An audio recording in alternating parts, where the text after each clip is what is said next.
Ganda Muxee Faccaatti sababa nageenya dhabuutiin lafa waggoota 5 oliif osoo hin qotamiin ture gara hojiitti galchuun danda'amee jiraachuun ibsame. Aanaa Jiillee Dhummuugaa Ganda Muxee Faccaatti sababa nageenya dhabuutiin lafa waggoota 5 oliif osoo hin qotamiin ture gara hojiitti galchuun danda'amee jiraachuu bulchaan aanaa Jiillee Dhummuugaa obbo Alii Said ibsaniiru. Uummata Ganda Muxee Faccaa waliin sababa nageenya dhabuutiin baroottan 5 oliif lafa osoo hin qotamiin ture gara qonnaatti galchuuf mariin gootii kollaashitti taasifameera. Bakkichatti lafa osoo hin qotamiin ture hawaasa hirmaachisuun hojii lafa qochisiisuu eegalchiifnee jirra jedhaniiru. Kana malees dhimma nageenyaa gama ollaatiin jirus akkamitti akka itti fufsiisuu qabanii fi hojii misoomaa irrattis waloodhaan akka hojjechuu qaban walii galameera jechuun bulchaan aanaa Jiillee Dhummuugaa obbo Alii Said dubbataniiru.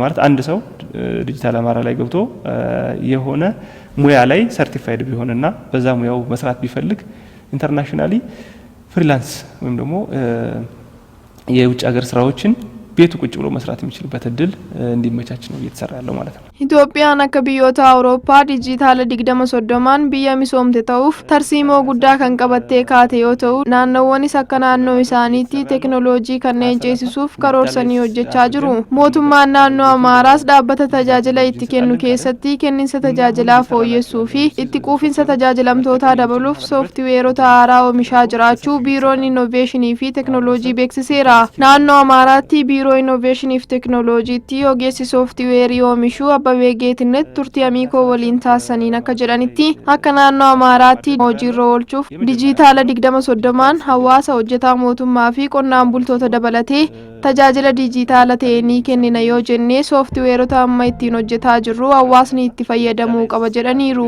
Kana malees dijitaala 2030 yoo yaanne naannoon teekinooloojii haaraan hoogganama. Kanaafuu hawaasni tajaajila argachuu qabu tajaajila haqa qabeessa ni argata. Kanaafuu qisaasama yeroo maallaqaa fi humnaa ni hir'isas jedhaniiru. 2030 ስናስብ ክልሉ በሲስተም ይመራል ማለት ነው። በሲስተም ተመራን ማለት ፌርነስ አለ ማለት ነው። ፌርነስ አለ ማለት በመሃል አላግባብ የሆኑ ጥቅሞች ቀሩና ማህበረሰቡ ማግኘት ያለበትን አገልግሎት ማግኘት የሚችልበት እድል ይፈጠራል ማለት ነው። ተደራሽ ከማድረግ አንፃር ትልቅ ፋይዳ ስላለው ይሄ ማሽን ወደ ጤና ጣቢያዎች ሄደ ማለት የእናቶችን ሞት የህፃናትን ሞት ሜሻሌ ወላንሳ አመያ dhaabbilee fayyaaf dhiyaatan qulqullina tajaajilaa qabatamaan fooyyessaa jiraachuu ministeerri fayyaa beeksise. Tajaajilli dhiyeessa qoricha Itoophiyaa ministeera fayyaa waliin ta'uun bulchiinsa magaalaa Addis Ababaaf bulchiinsa Dirree Dawaaf akkasumas naannolee garaagaraaf maashinootaa fi meeshaalee wallaansaa kenneera. Deetaan ministeera fayyaa Firiyoot Abbabaa akka jedhanitti sirna fayyaa cimaa fi amansiisaa gochuuf hojiiwwan hojjetamaniin bu'aan boonsaa galmaa'eera jedhaniiru.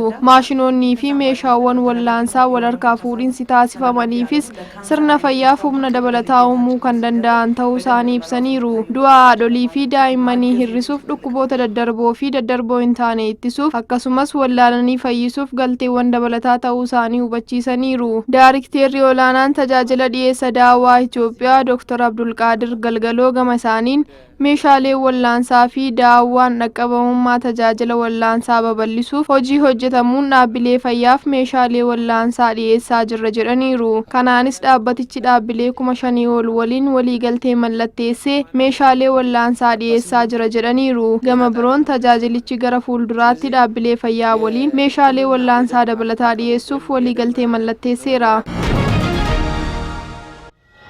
maallaqa seeraan alaa fi deeggarsa shororkeessummaa maallaqaan taasifamuu ittisuuf sirna hubannoo namtolchee artificial intelligence hojjetu misoomsuuf waliigalteen mallattaa'eera.